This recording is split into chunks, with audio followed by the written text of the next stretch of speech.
Well, good afternoon, everybody. Today's conversation is sure to be interesting. I can promise you that. We're talking about communication. Our program today is Communication with Impact, managing audiences' perceptions in unscripted, live, and virtual interactions. Now, as you can imagine, the last 12 months has changed the way we communicate just by being on this Zoom here virtually. In-person interaction was the medium for personal and professional communication, but the pandemic has altered this norm. Now, it's clear that effective virtual communication is a skill that has to be mastered. So today we'll talk about how to be a better communicator in a virtual environment and address the complexities of online communication. We'll answer questions like how to optimize a message strategy for the audience, purpose, and context, and what are some public speaking tools that leverage emotional intelligence and help effectively deliver your message. We'll also offer you tips for adapting to virtual communication, including setting up your physical space, practicing intonation and gestures, and delivering engaging content. But we also want you to be part of the conversation. It's not just me and Dr. Maria Wolf here. There's a box at the top right of your screen, so please feel free to click that and open the chat. Chat us your questions, and we'll be answering them throughout. We want this to be kind of a nice back and forth between us and the audience here. And again, this is also being recorded and will be available at the same URL immediately following our conversation here. But enough about me. I'm excited to introduce Dr. Maria Wolf. She's a senior lecturer of management communication at the Hotel School here at Cornell. She's been teaching for over 20 years and has taught communication and management classes in the U.S. and internationally. Maria holds a PhD in rhetoric and professional communication and has won several teaching excellency awards. Most recently, her expertise led to two newly developed eCornell courses, Impactful Unscripted Communication and Virtual Communication. We'll put more information about those two courses in the chat here in just a second. But Dr. Wolf has worked with business professionals and industry groups to coach them in effective written and oral skills, powerful stage presence, and overcoming speech anxiety and leadership communications. This, in addition to her involvement in undergraduate and executive education programs. Maria also serves as the Communication Center Director at the School of Hotel Administration. Dr. Wolf, thank you so much for joining us today. Thank you for having me, Nicholas, and welcome everybody. I hope you will enjoy our conversation today. We have an ambitious agenda.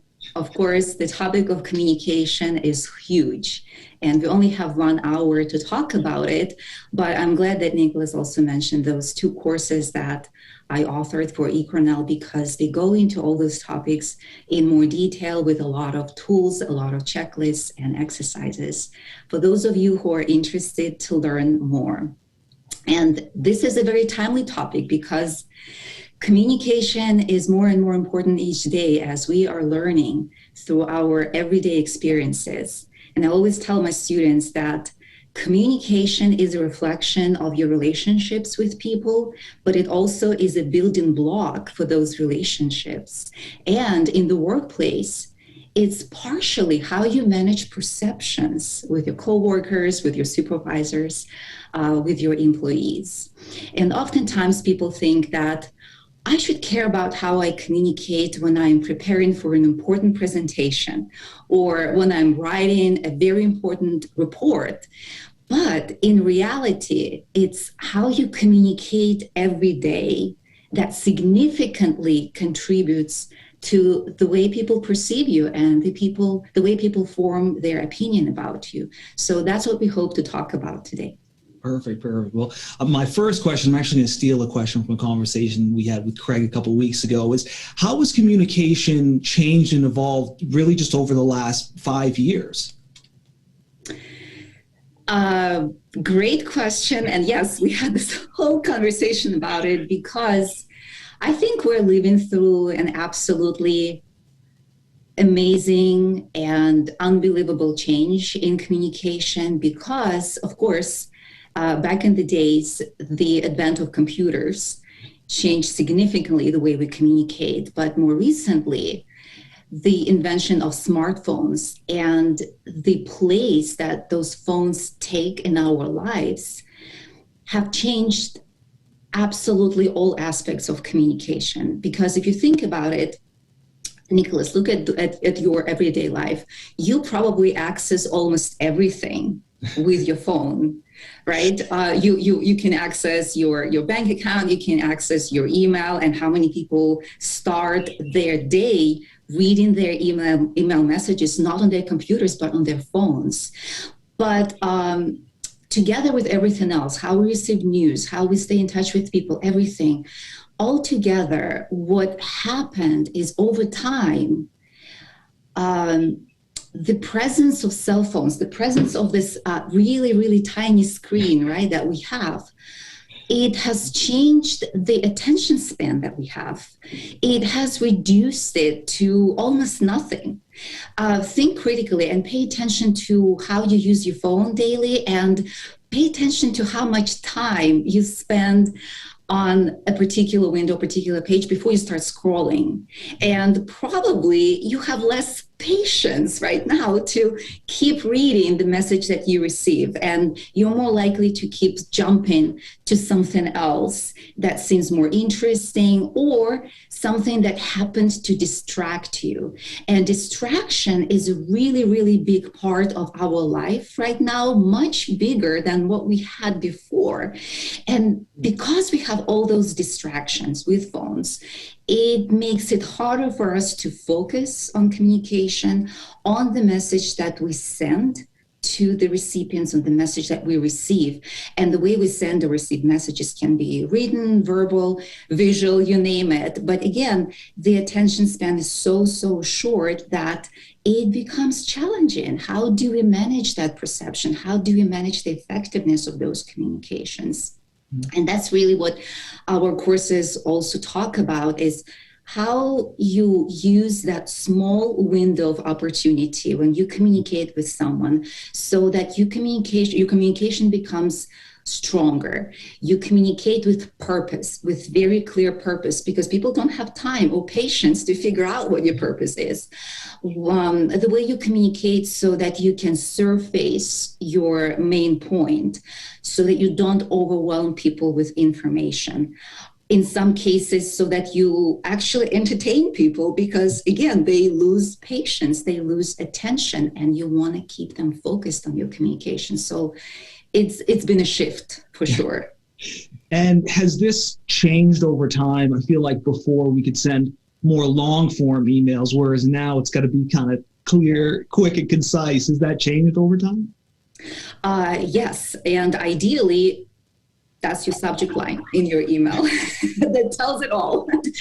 Sometimes I ask people in my workshops, I say, so what would you say your favorite subject line in the email? And the response I receive is the subject line that basically signals to me I don't need to open this message, that I just get everything from that subject line. And that's it. I can move on.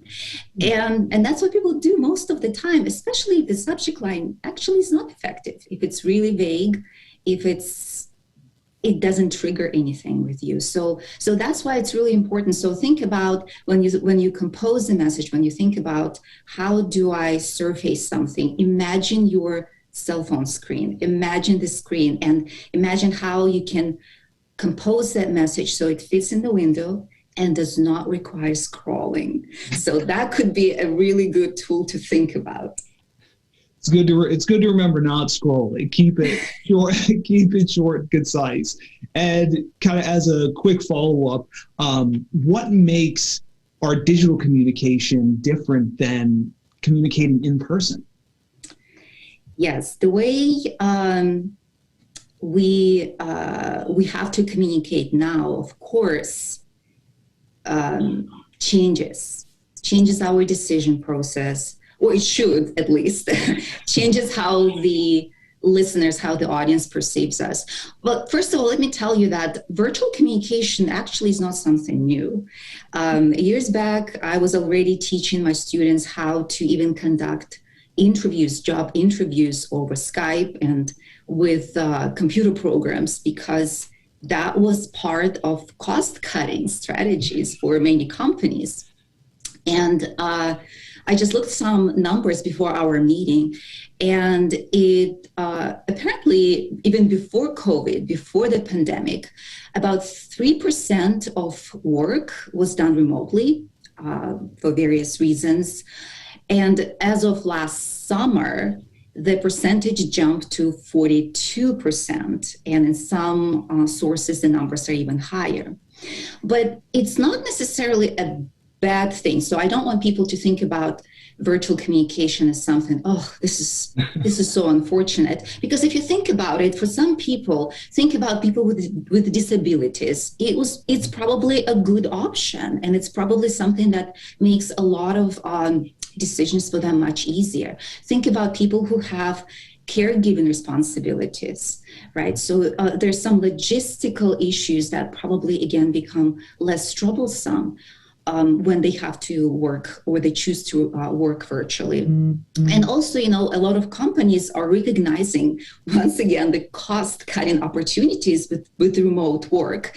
And some numbers that we are receiving right now signal that about maybe 80% of companies actually plan to keep at least some of the some degree of remote work post-pandemic, and they're planning to reserve office space only when needed. What it means altogether is that most likely virtual communication is here to stay to a certain extent. And so it's important to start learning how we can function within this reality more effectively and efficiently. And I'm flashing back to last spring when we got kicked off campus mid-semester, and we were told that we had to adjust fast. Everybody had to adjust fast. And all of a sudden, we're not in the classroom, we're not face-to-face in our offices with our colleagues and students, but we're all placed in those tiny Zoom boxes like we're in right now. And we had a meeting with my colleagues, maybe just a few days after the shift happened. We had a meeting with just a small group to discuss how should we transition effectively? How do we plan for that remote communication and remote teaching in our case? And I remember the first question one of my colleagues asked the group, she said, so do you all plan to buy new sweaters, and where do you plan to buy them? And it wasn't really a joke. It wasn't a joke because we all of a sudden realized that we're almost under like microscope. That all of a sudden we are in this box of Zoom, and the camera is literally onto us, right? It's on us, and we have to speak into the camera. And all of a sudden, our listeners, they don't really have much to look around and see other things, but they're looking into the screen and they're looking at us. And that changes the perception significantly, of course, because now in the virtual setting, you have more things that can go wrong and that they can disrupt your communication. You have problems with internet. I had to live through the horrifying experience when my internet shut down last fall during the class meeting with my students, and I had to troubleshoot. You have more distractions. You have more distractions at home, in addition to your phones, in addition to the emails popping up on your computer. You have family members, you have pets, you have everything else going on in your life. You have noisy neighbors. But also your listeners, they have more distractions. They're not in this confined office space. They have other things to do, other places to go at home. Something that they can engage in other things. And altogether, again, it contributes to an even worse attention span. And that puts more pressure onto the speaker. Pressure to control more things that can be controlled. Pressure to plan more engagement points with the audience if they can. So we in one of our courses, in the virtual communication course, we discuss lots of techniques for that. But even planning some polls, Q&As, showing something in your communication during your presentation or meeting or something like that. But something that engages people, something that keeps them focused on that little Zoom screen that you have. And in general, I would say, if I have to identify two important considerations to have when we're communicating virtually, I would say it would have to be physical distance, literally when you're far away from people and they know that they're far away from you. And another one is some kind of emotional disconnect, because again, being not together in the same room, present, impacts our perception emotionally too. One example I can give you is that, frankly, your listeners don't feel as obligated to show to you that they're paying attention, right? As a matter of fact, they can just turn off their cameras and that's it, and you don't even know what they're doing. But the sense of being invisible, almost, that we experience to a certain degree in this online communication, again, puts pressure on the speakers. We have to work harder to make people listen and pay attention with that much attention that they have. I think we've all been there, or in meetings where somebody just kind of brought their video down. So I think we've all been there. And really, as a quick follow-up, with so many or with it so important being on the speaker, and like you mentioned, with almost 80% of businesses going virtually in the future, what preparations do we need to have when making sure that we communicate effectively, or what preparations can we make ahead of time to make sure that we're able to get our point across? Yes, that's a great question, Nicholas. And frankly, I would address that question to all communication situations. So it's not just about virtual communication, because frankly, preparation is your key to success in every communication situation.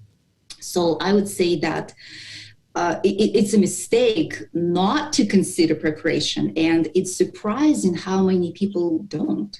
And they just think, well, I'm just going to wing it. So you don't want to wing it, because that's the sure setup for failure. So think how you can prepare. And the key concept in preparation is that it has to be audience focused. And I want to repeat it. It has to be audience focused. It's a really easy concept, but it's surprising how little people think about it. I'll give you one example. When I work with someone and I ask them, all right, so you're preparing for this meeting and you're supposed to speak in this meeting, not the formal presentation, but you're supposed to speak in this meeting.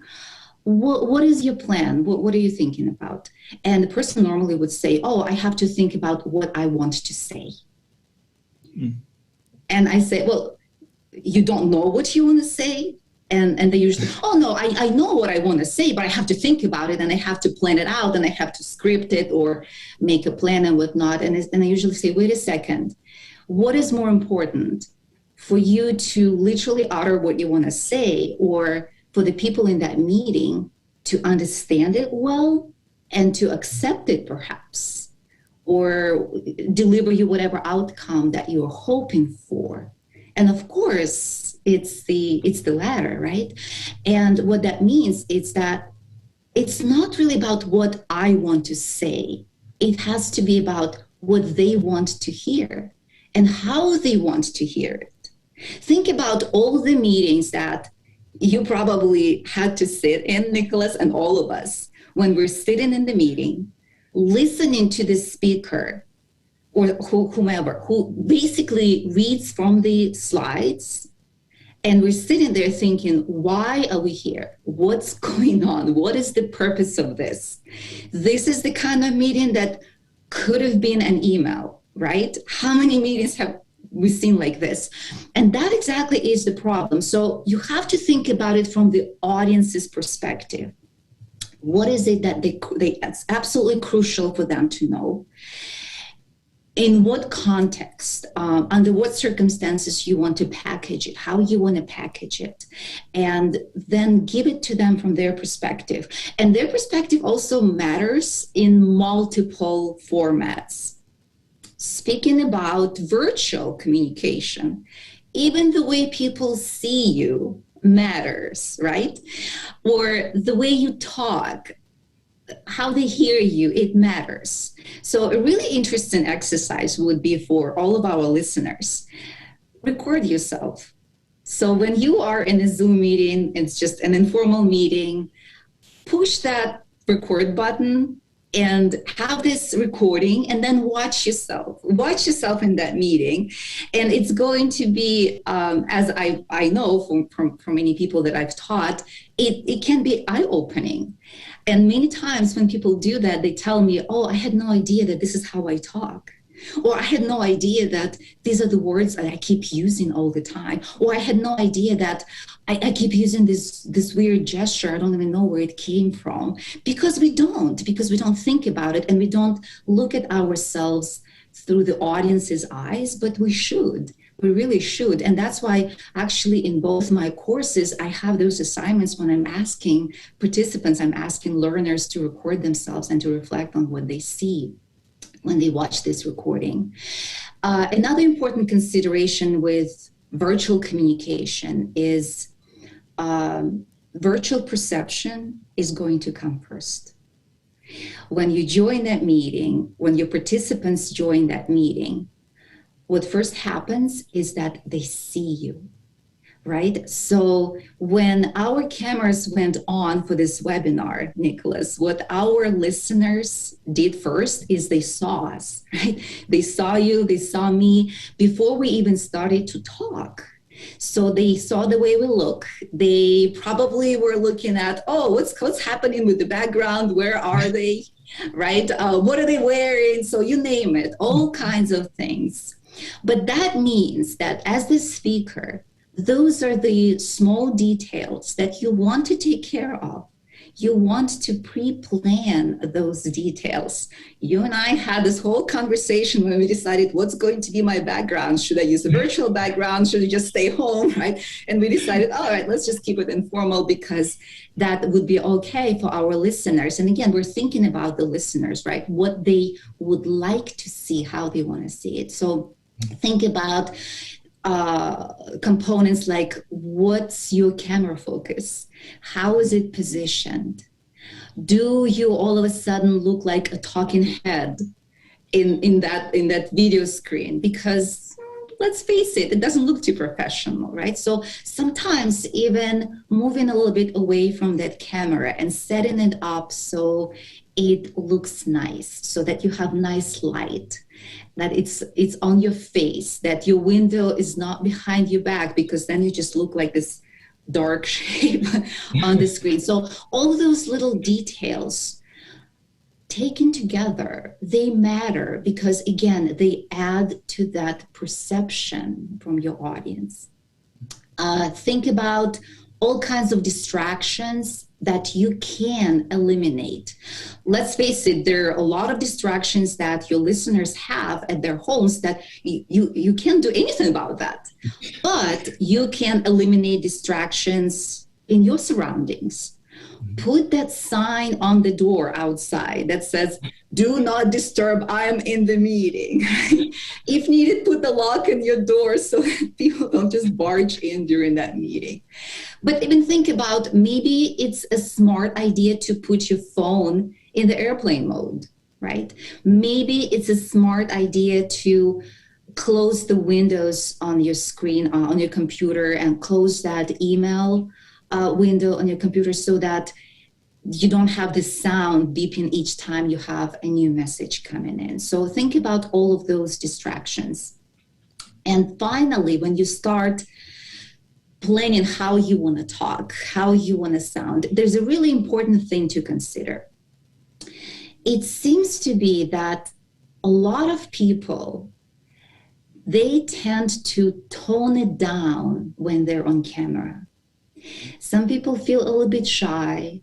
Some people feel like, well, it's not really that important that all of a sudden I use my gestures or I start varying my intonation or things like that. In fact, you want to amplify it because, again, remember, I'm going back to this whole idea that people do not pay attention. People have very short attention span. They have lots of distractions. So you have to be animated. You have to project more energy in the virtual communication as compared to what you would have to do maybe when you face to face. Because when you're talking to someone face to face, they feel obligated to listen more than versus the communication via the computer screen. So be energetic, be more animated with your gestures, with your tone, with your intonation, with your face. Smile more on camera. When you smile, you also sound happier and more energetic. So all of that is really connected. Think about this. And finally, something that is important on camera and off camera, but when you try to engage people, when you try to make them listen, say it like you mean it. Say it like you mean it. Think about it. I could say, good to see you, Nicholas. It doesn't really mean that much, but I can say, Nicholas, it's great to see you.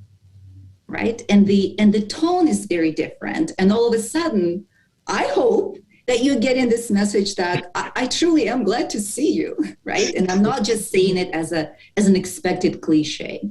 Mm-hmm. And I'd be interested to know if there's maybe one skill or one thing over the other that's more important, whether it be to put on a nice smile or maybe have a nice background. Is there one thing that can help us over the other, or one thing that's more important than the other?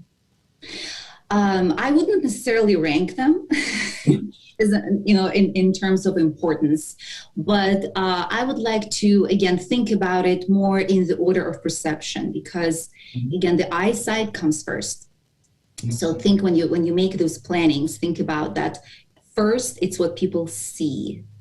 So those are the things that you can plan first. Second is what people hear.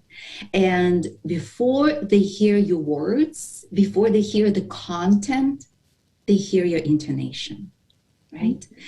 And it matters if you say, oh, we're very excited about this prospect versus, oh, we're so excited about this, right? So there's a big difference. And sometimes I hear from people, look, I thought our idea was great and we discussed it and I thought that people would be thrilled to go along with that, and they just go like, I'm not so sure. Why? And I usually ask, well, did you sound thrilled and enthusiastic and excited? Because if you didn't, how do you expect that they will? It's contagious. It has to be coming from the speaker first, and then the audience is more likely to reflect it back to you. So that's the next step. And then, of course, you think about the words and how to choose them, how to articulate them. And I want everybody to think about this order of perception, again, not just when you work on a formal presentation, but you in your everyday communications, because those are tiny, small building blocks, and they add up to the way how people perceive you. And we actually just got a really interesting question from Lee about, when we start communicating and when we start presenting. Lee actually asked, is constant eye contact with the camera a best practice? That is an excellent question. I would say no. I would say that so first of all, okay, let me back up. So first of all, yes, eye contact is important. And the tricky part for our brain when we communicate virtually is that our brain is wired to recognize faces. And that's where our eye contact naturally gravitates to, right? To the faces that we see on the screen. But the actual faces, if you think about it, they're there where the camera is, and that's not necessarily where the screen is. So it's look for where your webcam is. So ideally, yes, you want to start training your eyes onto the camera, and you need to start looking into the camera when you talk. But just as in actual face-to-face communication, frankly, it's a little weird when people just stare into your eyes all the time. And I heard from many people that when people overdo it, it's uncomfortable. It's uncomfortable for the recipients, for those who have this conversation with you, because they think, okay, this is creepy. You're really, really staring at me, and it doesn't make me feel comfortable. But so think about it. It's natural for us. And it's again, it's something that our brains need, that little break, that sometimes we might avert our eyes, right? Sometimes we can look someplace else, right? But then get back to that camera that you have, wherever that is. And also, let me give you one little trick that I teach my students usually when they have trouble focusing on the camera. Get a picture, a photograph or a cutout picture of someone that you love talking to, and place their picture right next to your webcam. And so then next time you have to give a presentation or talk into the camera, it feels like you're talking to a person, and it feels maybe better psychologically that, hey, this is the face I recognize. This is the person I enjoy talking to. So it's as if you were talking to them. So you're tricking your brain a little bit like that. Mm-hmm. And as a follow-up, what are some of the questions we need to ask ourselves when we're looking to grow, to become better communicators? Or what things can we look in the mirror and say, hey, I need to work on this? Yes. I would say that I'm going to give you a couple of ideas here. And again, Nicholas and everybody else, I want you to think about it as something that you want to apply every day when you communicate, not just virtually, but also in person. Many of you will come back to communicating in person, and you will be building that credibility and that reputation with people daily, not just when you give your presentations. So if you start reflecting on your performance, what it is that I did well, was I a good communicator? The first important thing to consider is measuring your success. How successful is my communication? And by success, it's also important to understand what we count as success in communication. I'll give you another example that I ask people that I work with, that I coach or I teach, I ask them after they communicate or run a meeting or give a presentation, I ask them, so how do you think it went? Are you happy with the result? And here's the funny thing, that they often say, oh, I feel good about it because I remembered everything I wanted to say and I said it. And I'm thinking, really? That's the measure of success? And then I ask them a follow-up question. So I say, so did the people end up doing what you wanted them to do? What you were asking for? And then they go, and sometimes there's no answer, right? Or sometimes they say, I don't know. I'm just happy I got through it. I'm just happy it's over. But that's exactly where this broken understanding happens, because the true measure of your success as a communicator is if you get the result that you want out of that communication. And the result would be what people do, those who listen to you. And it's not about how you feel personally about the communication, it's about the outcome. So that's first important thing that you want to measure. When you ask yourself, how can I be a better communicator? Start looking at the outcomes. If you are getting the results that you want from your communication constantly and they're reliable, then perhaps it's a good sign. But if that's not the case, then you need to start analyzing why. And when you analyze why, here's my advice. When you analyze that, put most of responsibilities onto yourself.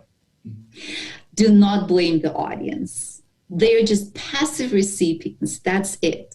You're the one who planned the message. You're the one who prepared for that message. You're the one who delivered that message. So be honest with yourself and make sure that you understand that most failures and most mistakes in communication, they result from not just what happened during that communication, but most likely from lack of preparation.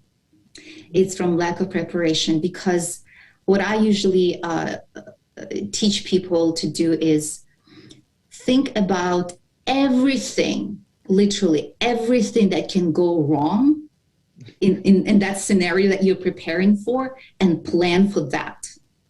Plan for when things go wrong. Don't plan for the ideal scenario, because that's what people do. So hope for the best, but prepare for the worst. That's my philosophy when you plan your communication, because trust me, things will go wrong. They will. It's not if, it's when, but they will go wrong. And so if you prepare for that and you have that plan B, sometimes plan C, and sometimes plan D. So multiple ways how you're going to react when things go wrong, then you're going to be in a better, more comfortable and more confident place when you actually communicate with people.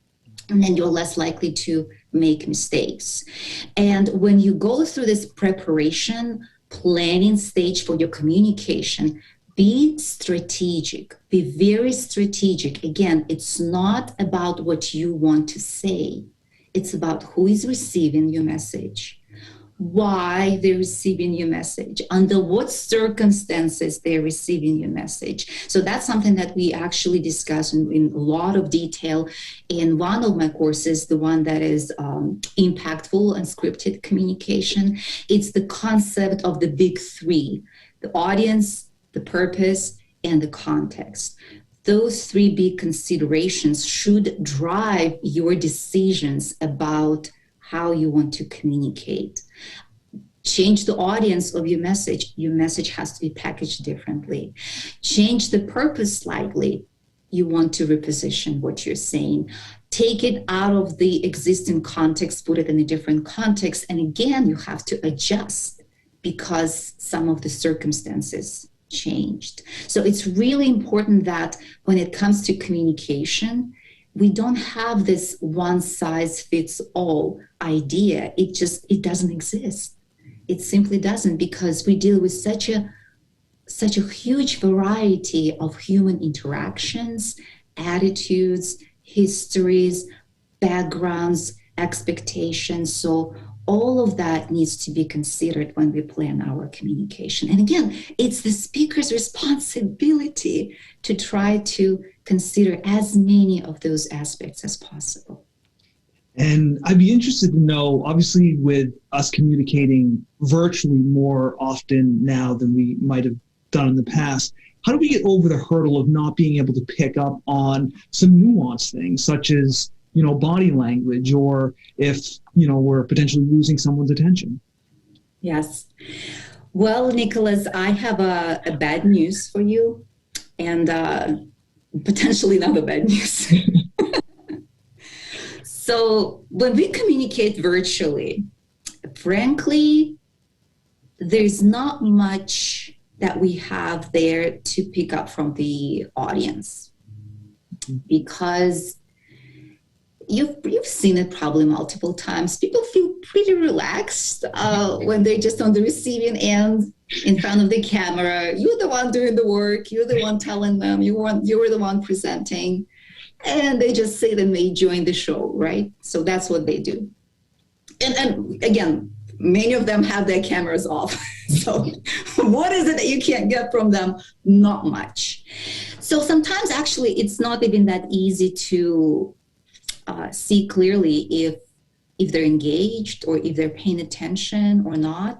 So the best rule of thumb is just think that they're not paying attention and think that they're not focused and they're not engaged, and plan for that and think about what is it that I can introduce there that will make them perk up, right? That can make them start paying attention. It can be an interesting example. It can be a story. It can be a question, right? Why don't we ask them a question? We should, because then they have some interest, they have some stake, they have some participation opportunity. So think about the ways when you can make them co-creators of that message that you were sharing with them. Think about it as a conversation more than just one-way street. And speak to them like you are having a conversation. So don't speak to them like you are just this robotic program delivering some information, because that's what's going to be boring. That's what's going to for sure lose their attention. And in terms of the body language and the body language clues that we usually pick up, again, don't worry about what you now cannot pick up from your audience, but instead worry about what you're signaling non-verbally to your listeners, because partially that could be an unfortunate contributor to what makes people bored, right? If it looks like you're not even looking into the camera, that you're just looking somewhere on your computer and it looks like you're reading from some of your notes, what's the incentive for me to be paying attention? What is it that makes you interesting to me? Of course, nothing. Think about your posture, because even that small detail can speak volumes, right? If you sit in front of your computer and you're very comfy in your chair and you're very slouchy, and again, it signals to me that you don't care much about what you're saying. Why should I care, right? Quick tip, if you worry about how to keep good posture, put a hard pillow under your behind your back, because that can help you sit up straighter, or sit on the edge of your chair.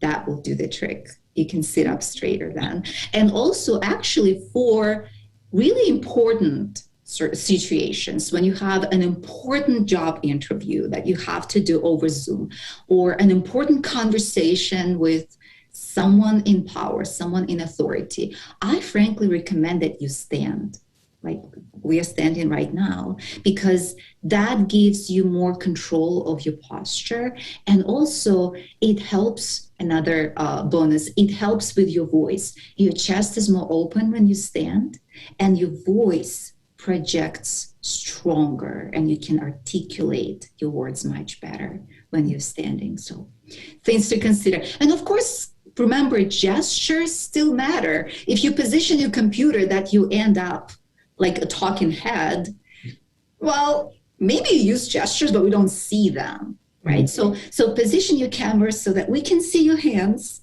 We can see that you're signaling something with your hands, and that it's meaningful. And again, that you look animated, and it looks like you're enjoying that conversation. And it's not just something, I have to do it again, right? Because that signals that boredom to the audience, and they reflect it back. And actually, we just got a great question from MB that's kind of right online with our talking about the back and forth between the communicator and the communicatee, those audience members. MB asked, my rhetoric teacher frequently said, if your audience doesn't like you, it's your fault. During unscripted live and virtual interactions, what are some strategies to quickly get the audience maybe on your side, or maybe more attentive? Well, there is no formula and there is no recipe. I'm the bearer of bad news today. But look, frankly, I would like to bring you back to the basics. Know your audience. Because when you're asking me this question, how do I win them over? First, you need to know who they are. And you need to know their triggers. You need to know their hot buttons. I call them hot buttons. And it can be positive and it can be negative. Positive hot buttons means that there's something about those people that you know for sure that if you mention it, if you start talking about it, it's going to trigger them in a really positive way. And they feel like, ooh, I can connect to you. We're on the same page. We speak the same language. But at the same time, it's equally important to know about negative hot buttons. These are the concepts and topics that you probably want to avoid. So think about your family Thanksgiving dinners, right? And some family members and the topics that you know for sure that you want to avoid because it's going to trigger, a little conflict, so to speak. But it's exactly the same when you talk to people out of your family circle. There are triggers. And if you're smart and you want to be smart, stay away from those triggers, but work on the positives. At the same time, what do we do when, for example, we have to talk to the people who we don't know? I'm talking to all of you right now. I know Nicholas. The rest of you, I have no clue who you are. I hope that some of you are my former students, and I hope some of you are people who know me, but the rest of you, you're listening to me for the first time. So when I am thinking about what is it that I want to talk to you about and how is it to make this conversation worthwhile, is I started thinking about what is it that we can think about as very useful, very practical directions that I can share with you that you can take away from this conversation and start applying beginning today in your everyday conversations, and you start making those changes that will bring positive results. I don't know your individual positive triggers, but one trigger I know is that you want this conversation to be worth your time. And that's what I'm trying to deliver. So if you want to win your audience, make it worth their time. Ask yourself, what's in it for them? What's in it for them? What can I give them today in this conversation that they will find valuable? And they'll see me as valuable, right? Yes, of course. And I actually have a quick follow-up from Lee, who asked, when we're talking about our audiences and keeping them engaged and knowing our audience, Lee asks, can you speak about gauging reaction from those audience members? If we, I guess, know if we're getting our point across, how can we figure that out? Yes. So I would say that one thing that you want to keep in mind is that you have to be paying attention. Again, oftentimes when we talk to people, we're so focused on our message, and we're so focused on all of the things that we prepared that we forget that it doesn't matter. It doesn't matter if the audience is not there. It's not there for the ride with us, right? They're doing whatever they're doing. Think about all the times when you're trying to give presentation or you're trying to hold an important meeting and people are on their phones, right? Even in person, even worse in this virtual environment. So you first and foremost, you have to be paying attention. Slow down. Don't rush through your information, whatever you want to talk about. Slow down and start paying attention. And then you will start picking up some clues. People are bored. They look unengaged. They are texting. They're looking out of the window. Their body language signals that they're just a little too comfortable, right? And not paying attention at all. Or sometimes you can see confused faces. That's also an important clue. So what you need to do is, first, if you're dealing with bored and engaged audience, change your delivery. Because again, that's the first thing. The look what you look like and what they hear with your intonation. So start using bold, expressive hand gestures. Smile, change your intonation, start speaking with enthusiasm or whatever it is, that feeling that you're trying to convey in that message. So start sending them those signals that you are in it, right? You're really in it and you're really, really excited and you really enjoy this conversation with them. Because if you don't send those signals, again, don't expect that they will be reciprocated. So that's the first thing. The second important component is that if you feel that you start losing your audience, and again, that kind of goes back to preparation, because you have to be prepared. That's your plan B preparation.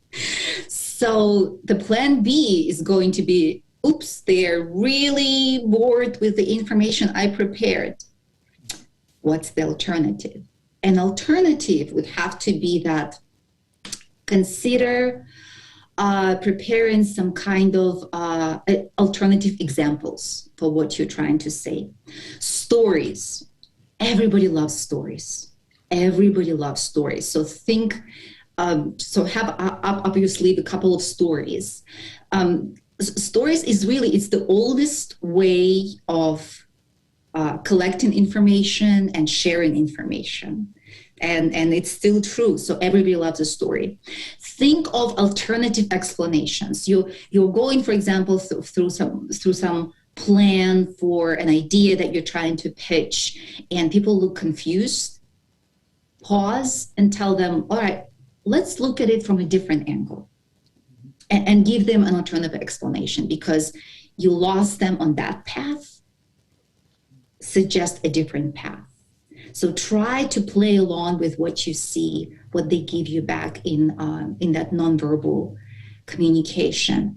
And the last really important thing, no matter what happens in that interaction, for example, you get interrupted. People start asking questions that you were not really expected to receive, or they start challenging you. So remember that it's important to stay on your message, to stay on your purpose. Do not engage in arguments. Do not get defensive. People tend to take everything personally. Whenever something goes wrong or not as planned, oops, all of a sudden it's all about me. Everybody hates me. They don't like me. They don't like my idea. No, that's not necessarily true. If someone is asking you questions, it's not like they're quizzing you.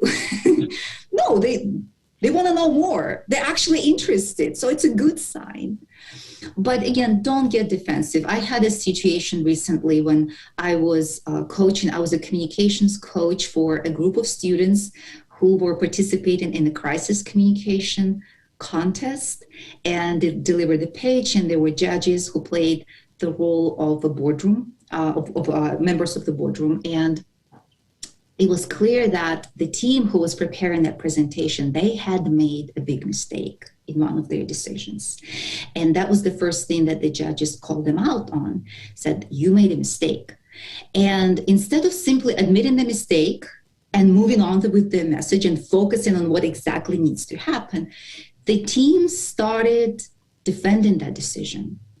They started getting confrontational and arguing back and forth, and they literally wasted almost all of the time that they were given for that presentation to argue that one detail.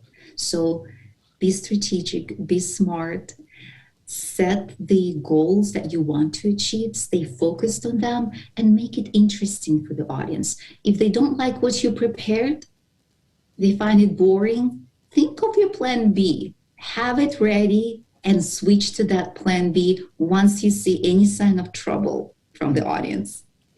And actually, that's one thing I did want to ask was we just got a question from Agata. I apologize if I'm pronouncing that wrong. But they want to know, how much should we prepare and how much should we allow for the natural flow of the conversation for virtual meetings? I think it depends on the meeting. It really depends on the nature of the meeting. So have your goals, understand the goals that your audience brings to the meeting as well, because most likely they're not just there because they have to. Well, some meetings, yes, because they have to. But most likely they have their own agenda, right? So think about what it is that would be important for them to achieve and find where you could have that middle ground. It's really important in our really diverse environment that frankly, we have right now, and we're trying to embrace as much as we can to make sure that all of the participants in that environment, whether you're a presenter or someone who leads the meeting, or you're just a participant who sits in on that meeting, we have more or less equal platforms and opportunities for people to be heard. It's really important. So I would say that, yes, you have your prepared remarks, but make sure that even as you deliver your prepared remarks, and you always start with the most important and you finish with the least important, just in case you run out of time. So never plan your most important part for the very end. So start with the most important. And then even in between, plan for some pockets of time when you can check in with your audience and say, listen, what's your take on this? Do you find this interesting? Should we explore this idea further, or do you have an alternative?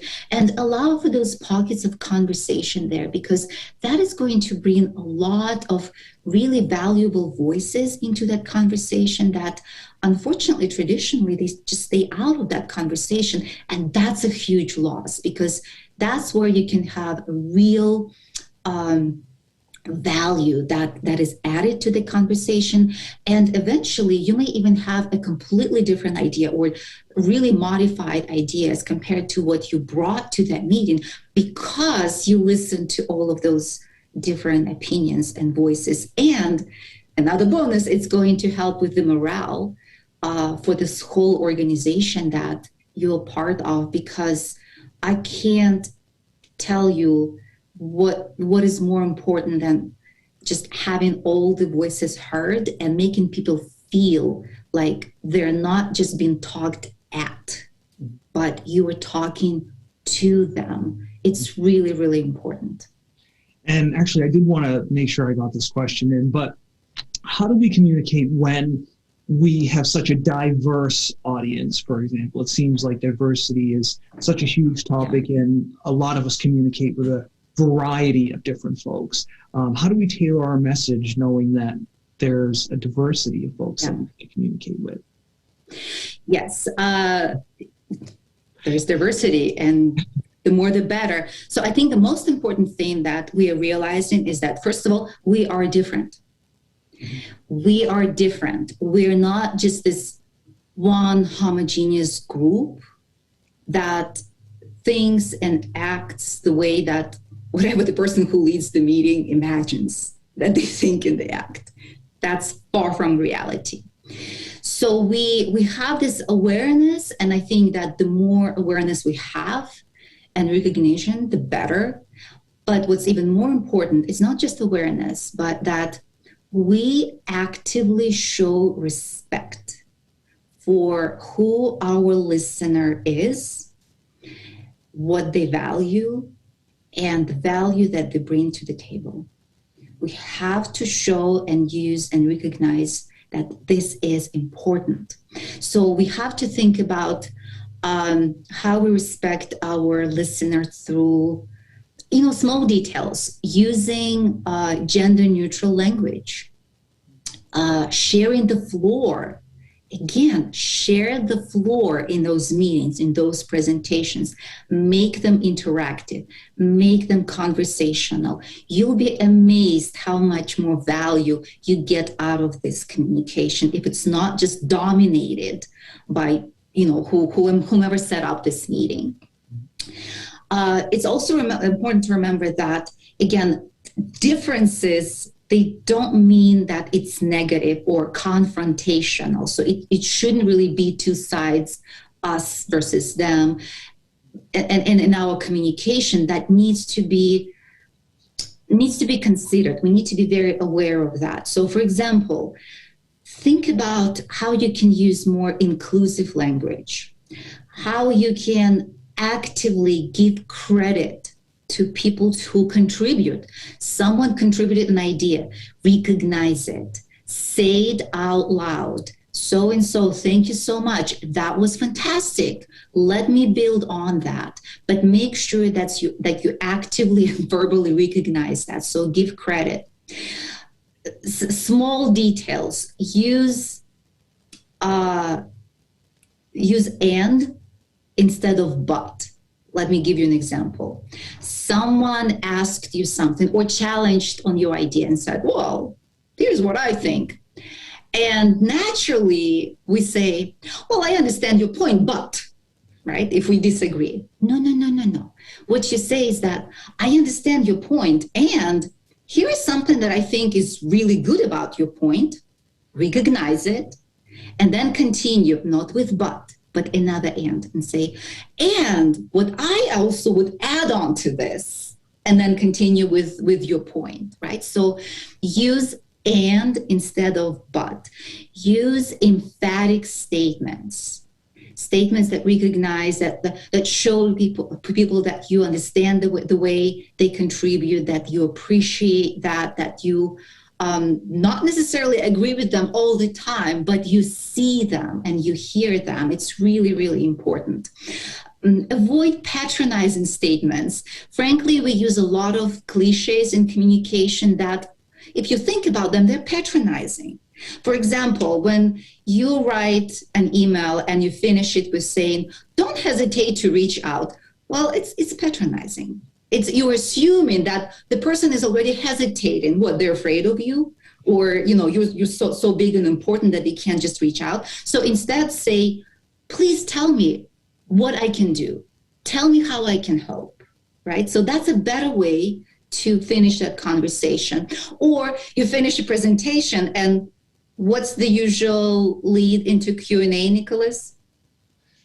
I'm not sure. What's the usual lead in the Q&A? Does anybody have any questions, maybe? Exactly, right? That's what people say. Does anybody have any questions? Or do you have any questions? And basically it sounds like, what, are you all stupid? You have questions, right? So it literally signals to people that, well, I explained everything. Do you still have questions? And that's, again, it's patronizing because it basically leads to the yes-no answer. So people are forced to say, yes, I have questions. That means I did not understand something. Or, no, I don't have questions because I don't want to look stupid asking questions. So instead of saying, do you have any questions? Tell people, what questions do you have? Basically recognizing that you're not perfect. It's more likely that you missed something. That's okay. So what questions do you have? Or even better, what else can I explain better so that we know how to move on, or how to implement, how to proceed, right? So put it on you. And again, make it more inclusive, saying that this is just an ongoing conversation versus, I just delivered a fantastic presentation. Now, really, you still have questions? Well, Dr. Wolf, it has been a truly, truly pleasure. It has been amazing. We had a great conversation. The last thing I'm going to ask you is if you could kind of reach out to our audience here. I know we got a bunch of good questions, and I apologize we weren't able to get to all of them. But if you could kind of reach out to our audience and give them one piece of information or one nugget or something that they could take away from our conversation today, what do you think it would be? Well, I think if there was one thing that I want everybody to remember, is that the way you communicate truly impacts the way people perceive and treat you. And this perception builds every day, not just when you have to give a really important presentation. It happens every day. It's happening today. It will happen tomorrow, the day after tomorrow. So think about it. And as you think about it, apply the advice that we shared with you today to your everyday communications, in person and virtually. Interesting. Well, great. Well, thank you so much, Dr. Wolf. Thank you, everyone, for joining us today. Again, I apologize we weren't able to get to all your questions. We always feel like we go another half an hour during these. But if there was anything you missed, again, this will be available at the same URL immediately following our conversation. Give it about 10 or 15 minutes. Dr. Wolf, thank you so much for being here with us. And everybody else, thank you so much for joining our conversation today, and have a good afternoon. Thank you for having me.